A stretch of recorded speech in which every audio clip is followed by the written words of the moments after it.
Magandang araw mga kapatid. Tayo pong muli ay mag-aaral ng salita ng Diyos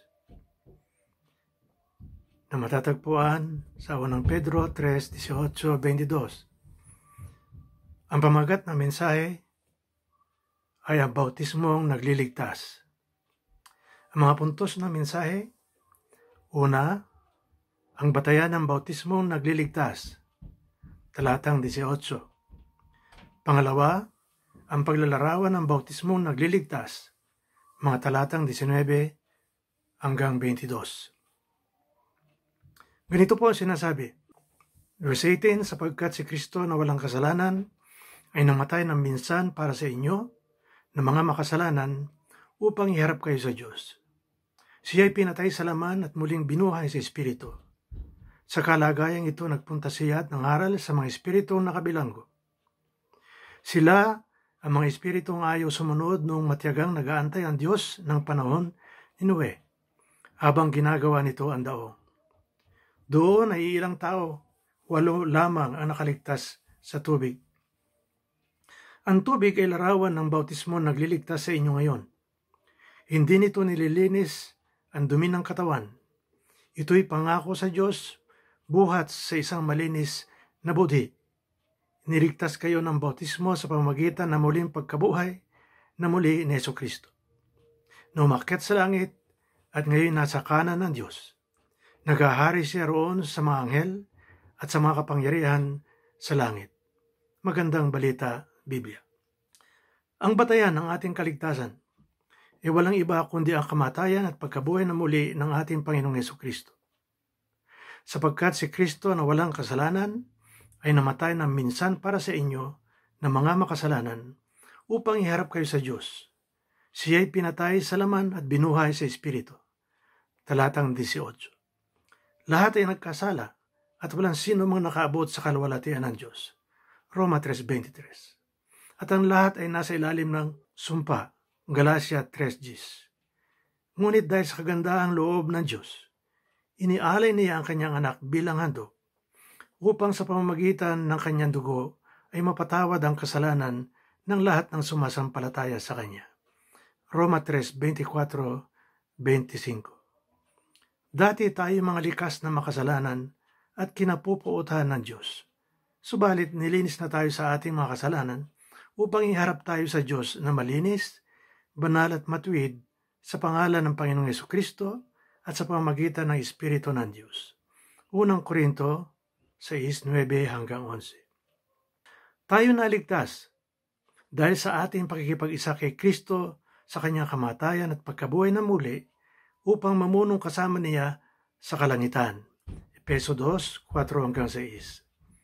Ayon sa Roma 6:3-4, ang lahat ng mga nabautismuhan kay Kristo na namatay at nalibing, nakasama niya sa pamamagitan ng bautismo upang kung paanong binuhay muli si Kristo sa pamamagitan ng dakilang kapangyarihan ng Ama, tayo rin ay magkaroon ng panibagong buhay. Paano nabautismuhan kay Kristo ang mga sumampalataya kay Kristo? Anong bautismo ang tinutukoy ni Apostol Pablo? Malinaw na ang tinutukoy na bautismo dito ay ang bautismo sa pamamagitan ng Espiritu na siyang dakilang kapangyarihan ng Ama na muling bumuhay kay Kristo. Tingnan din ang Roma 8:11. Ito ang bautismo nagliligtas, hindi bautismo sa pamamagitan ng tubig, sapagkat sa pamamagitan ng bautismo ito, tayo naging bahagi ng katawan ni Kristo na siyang iglesia ng Diyos na tinbos ng dugo ng kanyang anak. Unang Korinto 12:12-13, mga gawa 20-28. Ayon sa talatang 19, sa kalagayang ito nagpunta siya at nangaral sa mga espiritong nakabilanggo. Sino itong mga espiritong nakabilanggo? Sila ba'y mga anghel o mga tao? May mga naninindigan na sila daw ang mga sasamang anghel na tinutukoy sa pangalawang Pedro 2:4 at Judas 6 na nag-asawa ng mga gandang babae na anak ng tao sa Genesis 6:1-2. Ayon sa kanila, ang mga anak ng Diyos sa mga talatang ito ay mga anghel. Ngunit kung ituloy natin ang basa sa talatang 20, sila daw ang mga ayaw sumunod nang sila'y matiyagang hinihintay ng Diyos noong panahon ni Noe, samantalang ginagawa nito ang daong o malaking barko. Noong panahon yon, nakita ni Noe na laganap ang kasamaan ng tao sa daigdig at puro kasamaan na lamang ang palaging nasa isip nito, maliban kay Noe na nasumpungang matuwid at mabuting tao noong kanyang kapanahunan. Si Noe ay nangaral sa kanila sa udyok at gabay ng Espiritu na siya ring bumuhay na muli kay Kristo. 2 Pedro 2:5. Noong mga panahong iyon, ang Espiritu na ang gumagabay sa mga mangangaral at mga propeta ng Diyos. 1 Pedro 1:11-12, 2 Pedro 1:20-21, Roma 8:9. Bilang mga kinatawan ng Diyos, ang kanilang pangangaral ay pangangaral ng Diyos o ni Kristo. Mas tumpak ang salin ng ang salita ng Diyos, King James Version at New King James Version dito. Sa pamamagitan din niya, ang Espiritu Santo, pumunta siya, si Kristo, at nangaral sa mga espiritong mga nakabilanggo.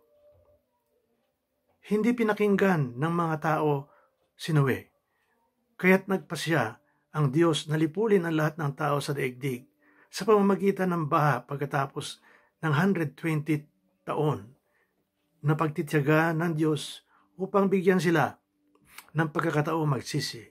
Genesis 6:1-13. Si Noe at ang kanyang pamilya lamang, 8 tao, ang naligtas sa pamamagitan ng tubig. Ang mga taong hindi matuwid at ay sumunod sa Diyos ay hindi naligtas. Sila ang mga nalubog at nalunod sa tubig. Batay sa konteksto, malinaw na ang pinag-uusapan dito at ang binibigyan diin ay mga tao, hindi mga anghel, na nakinig sa Diyos at mga hindi nakinig sa Diyos sa pamamagitan ng pangangaral ni Noe.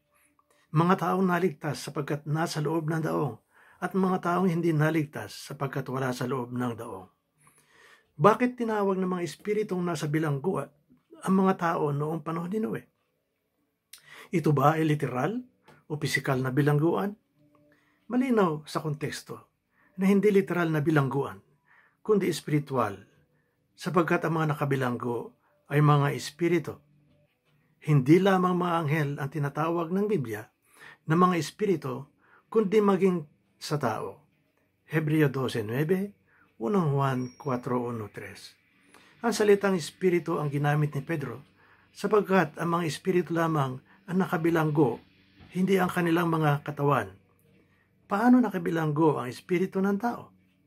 Ang mga taong bulag sa espiritu o hindi nakakaunawa ng mga espiritual na mga bagay, mga alipin ng kadiliman at namumuhay sa kasamaan at kasalanan. Sila ang mga espiritong nasa bilangguan. Isaiah 42:7. Tulad noong panahon ni Noe, sa mga huling araw ang sanlibutan ay bulag sa espiritu at nakabilanggo sa kadiliman at alipin ng kasalanan. Genesis 6:5, Roma 1:18-32, Roma 3:10-18, 23 at 7:14-24, 2 Timoteo 3:1-7. Ito ang bilangguan ni Satanas, ang Diyos ng sanlibutan ito, na siyang bumulag at bumihag sa mga tao upang hindi sumampalataya kay Kristo. 2 Korinto 4:4, Efeso 2:2, Efeso 6:12. Ang Panginoong Hesus lamang ang makapagliligtas at makapagpapalaya sa kanila sa pamamagitan ng liwanag ng kanyang salita at kapangyarihan ng Espiritu Santo. Isa pang patunay na ang mga tao ang tinutukoy ni Pedro at hindi mga anghel sa talatang 19 ay unang Pedro 4:6, na bahagi pa din ng konteksto na nagsimula sa unang Pedro 3:13-4:6. Ang mensahe ni Pedro sa mga kapatid ay laging maging handa sa pagpaliwanag at ipagtanggol ang kanilang pag-asa at pananampalataya kay Kristo ng may malinis na budhi sa pamamagitan ng pamumuhay ng matuwid ayon sa kalooban ng Diyos, kahit na sila'y laitin at usigin ng mga kaaway ng Ebanghelyo, sapagkat ganito ang halimbawang ipinakita ni Jesus, na nagdusa at tiniis ang hirap hanggang kamatayan para sa kaligtasan ng mga mananalig at maging sangkap ng kanyang katawan tulad ng mga sumunod sa Diyos, na naligtas sapagkat sila'y nasa loob ng daong. Noong panahon ni Noe, ang mga walang kaugnayan kay Kristo ay mapapahamak sa araw ng paghuhukom, hindi na sa pamamagitan ng baha, kundi sa pamamagitan ng apoy, at matutupok ang araw, buwan at mga bituin. Ang mundo at ang mga bagay na naririto ay mawawala. Pangalawang Pedro 2:5, 3 Gs. Tulad din noong panahon ni Noe, nagtitimpi ang Diyos upang lahat ay makapakinig ng ebanghelyo ng kaligtasan. Pangalawang Pedro 3:9-15. Ngunit ito'y may hangganan. Matthew 24:14. Pagkatapos ay biglang darating ang wakas na parang magnanakaw at lahat ay mananagot sa Diyos na hahatol sa mga buhay at sa mga patay. Sa unang Pedro 4:6, ganito ang nakasulat. Dahil dito ipinangaral maging sa mga patay ang ebanghelyo, upang sila, ayon sa mga tao sa laman, ay mga hatulan, tatapwat mga buhay sa Espiritu ayon sa Diyos. Ano nga ibig sabihin ng talatang ito? Mapapansin ninyo na sa lahat ng mga salin ng Biblia, tanging ang NIV lamang ang nagsalin ng "For this is the reason why the gospel was preached, even to those who are now dead." Ibig sabihin, ipinangaral sa kanila ang ebanghelyo noong sila ay mga buhay pa. Bagamat wala sa orihinal, nasulat ang salitang now, idinagdag ng mga nagsalin ng NIV upang lumitaw ang tunay na kahulugan. Ang ibinunga sa mga tumanggap ay mga hatulan sa laman ayon sa mga tao datapwat mga buhay sa Espiritu ayon sa Diyos. Ganito ang ibinuga sa mga tumanggap, kaya sila inuusig at nagdurusa sa kamay ng mga kaaway ng pananampalatayang Kristiyano, ngunit sa laman lamang, hindi sa Espiritu, na mananatiling buhay ayon sa mga pangako at kapangyarihan ng Diyos. Maaari nilang saktan ang ating mga katawan hanggang kamatayan, ngunit hindi nila mapipigilan ang mga Kristiyano na magpatuloy sa buhay espiritual na itinakda ng Diyos sa kanila hanggang kamatayan, sapagkat alam nila at sila'y bubuhayin muli sa araw ng paghuhukom upang makamit ang mana sa langit na inila ng Diyos para sa kanila. Unang Pedro 1:4-5. Kung sila'y mga patay na nang ipangaral sa kanila ang ebanghelyo, paano sila hahatulan ayon sa laman o paano sila uusikin at sasaktan sa laman hanggang kamatayan? Walang sense, hindi ba? Kaya't ipinangaral sa kanila ang ebanghelyo nang sila'y mga buhay pa. Bukod dito, ang mga patay ay hindi bibigyan ng pangalawang pagkakataon para magsisi at maligtas. Hebreo 9:27, Lucas 16:19-31. Sa araw ng paghuhukom at pagbabalik ni Kristo, ang abutang walang Kristo sa puso o wala sa loob ng daong o iglesia ay mapapahamak sa impyerno. Ang kaligtasan ito ng pamilya ni Noe na nasa loob ng daong ay katumbas o naglalarawan ng kaligtasan ng mga mananampalataya na bahagi ng katawan ni Kristo na siyang iglesia ng Diyos sa pamamagitan ng bautismo. Talatang 21. Ano itong bautismo na nagliligtas? Hindi daw bautismo na naglilinis ng dumi ng katawan o laman. Hindi literal na tubig, kundi ang tugon o sagot, answer na mabuting budhi o konsensya sa harapan ng Diyos. SND, King James Version, New King James Version. Sa aking tingin, ang saling ito ang mas angkop sa konteksto kaysa salitang pangako, pledge to promise sa NIV o appeal sa NASB at New Revised Standard Version. Sapagkat ang bautismo ito ay nagliligtas sa pamamagitan ng kamatayan at pagkabuhay na muli ni Jesucristo na siyang tugon o sagot sa problema ng kasalanan upang maiharap tayo sa Diyos nang may malinis na budhi, banal at matuwid sa pamamagitan ng pananalig at kapangyarihan ng Espiritu Santo.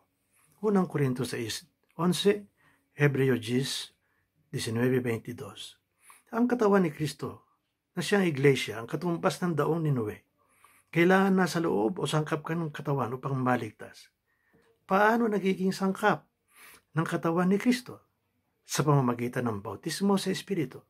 Unang Korinto 12:12-13. Nabautismuhan at tinanggap natin ang Espiritu sa pamamagitan ng pananampalataya. Colosas 2:12, Efeso 1:13. Ang tinutukoy na bautismong nagliligtas kung gayon ay espiritual, hindi seremonyal o ritual na bautismo sa tubig. Ang tubig na nag-angat sa daong upang maligtas si Noe at ang kanyang pamilya ay naglalarawan o sumisimbolo sa espiritu na nag-angat o bumuhay na muli sa katawan ni Kristo. Roma 8:11. Si Kristo ang ating ulo at punong pare na kumakatawan sa ating mga bahagi na iglesia, kaya tayo'y makalalapit sa Diyos ng may malinis na budi. 1 Pedro 3:21. Nawa mga kapatid, ang maikling pag-aaral na ito ay naging pagpapala sa bawat isa sa atin. Tayo po'y manalangin. Amang Diyos na makapangyarihan sa lahat, maraming salamat po sa umagang ito na pinagkaloob mo po sa amin upang kaming muli ay makapag-aral na iyong banal na salita. Nawa Panginoon, kami po ay naliwanagan ng mga talatang amin pong pinag-aralan at maging gabay namin ito sa aming pamumuhay bilang iyong mga anak. Sa pangalan ni Jesus. Amen.